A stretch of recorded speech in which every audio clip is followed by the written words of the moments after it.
Cease fire उन्होंने कैसे कराया, हम उनके दबाव में क्यों आए, और क्या हमने ट्रेड के चलते सीज फायर किया जैसा कि ट्रंप कह रहे हैं, और अगर ऐसा नहीं है तो हम उनको क्यों नहीं नकार रहे हैं। क्या मोदी जी पाकिस्तान के प्रधानमंत्री से मिलने वाले हैं, क्या हमने डिप्लोमेटिक चैनल्स खोल दिए, इसका जवाब कौन देगा, और अगर ऐसा नहीं है तो अमेरिका के इस वक्तव्य को खारिज करना चाहिए। जब हम आक्रामक थे, हमारी सेना आक्रामक थी, हमने सीज फायर क्यों किया, इसका जवाब तो हर व्यक्ति चाहेगा।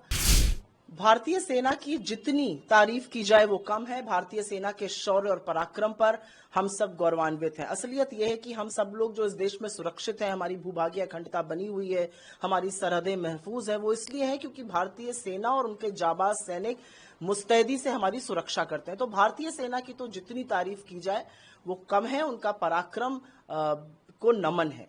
प्रधानमंत्री मोदी ने 32 मिनट का करीब 22 मिनट का एक भाषण दिया, देश को संबोधित किया, और उस 22 मिनट के संबोधन के जस्ट पहले डोनाल्ड ट्रंप ने एक स्टेटमेंट दिया था, और उस स्टेटमेंट में उन्होंने कहा कि मैंने भारत को और पाकिस्तान को ट्रेड की धमकी देकर, व्यापार की धमकी देकर सीज फायर कराया।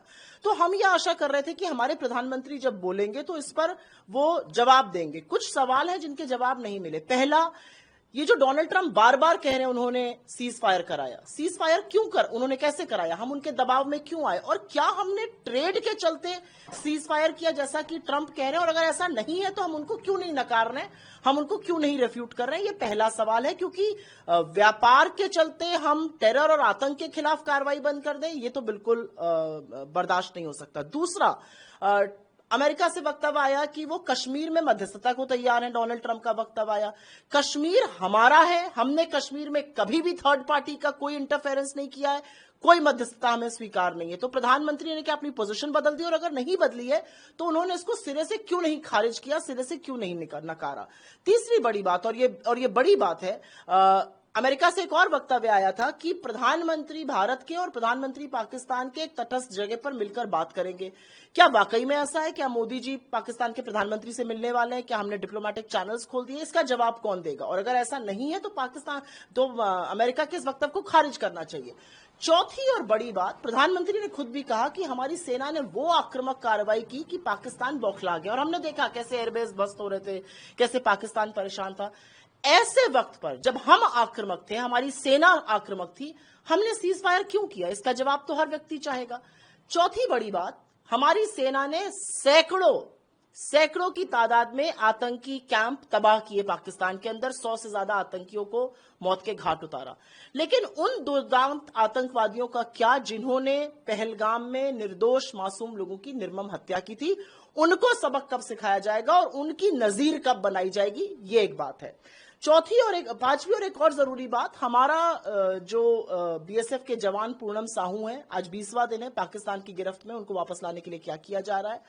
और जब पूरा विपक्ष, समूचा देश आपके साथ खड़ा था, तो आपने वहां पर पीओके पर कोई कार्रवाई क्यों नहीं की, ये देश पूछना चाहता है। और अंत में एक सवाल सबके मन में है कि पहलगाम में सुरक्षा की चूक हुई, ये सरकार ने माना, पहलगाम में इंटेलिजेंस फेल हो रहा है, इसके लिए जिम्मेदार कौन है? प्रधानमंत्री जिम्मेदार है, गृह मंत्री जिम्मेदार है, कौन जिम्मेदार है? तो बहुत सारे ऐसे सवाल हैं जिसका जवाब इसलिए आना चाहिए क्योंकि जवाब ना आने से हमारी संप्रभुता पर, हमारी सॉवरेनिटी पर सवाल खड़े हैं। अमेरिका कौन होता है बार बार बोलने वाला, उसने सीज फायर कराया? अमेरिका के राष्ट्रपति कह रहे हैं मैंने ट्रेड का हवाला देकर धमकाया। तो ये हमारी सॉवरेनिटी पर, हमारी संप्रभुता पर सवाल खड़ा करता है, और मुझे लगता है इसका जवाब मिलना चाहिए।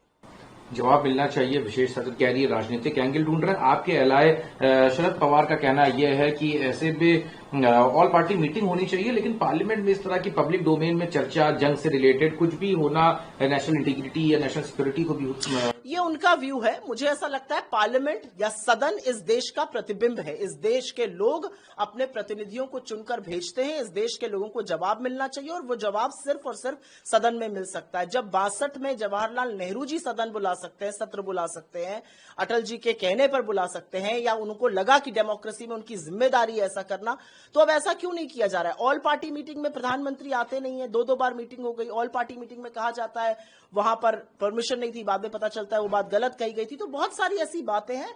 भारत का सदन सर्वोच्च है और वहां पर इसकी चर्चा जरूरी है। हम मांग करते हैं स्पेशल सेशन बुलाया जाए, सरकार कुछ बातों पर, और नेशनल सिक्योरिटी पे आपसे कोई सवाल नहीं वहां पर पूछ रहा है। कौन, ये कोई बेवकूफ तो बैठे नहीं है सदन में। सदन में जो लोग हैं वो लोगों के प्रतिनिधि हैं और वो जानना चाहते हैं कि सुरक्षा पे हमने क्या कार्रवाई करी और उसका क्या नतीजा हुआ। तिरंगा यात्रा निकालेगी और भारत की जो शौर्य गाथा है उसको बयां करेगी। भारत की शौर्य गाथा तो देखिए बच्चा बच्चा बयां करता है। भारत की सेना के पराक्रम के बारे में हर कोई बोलता है।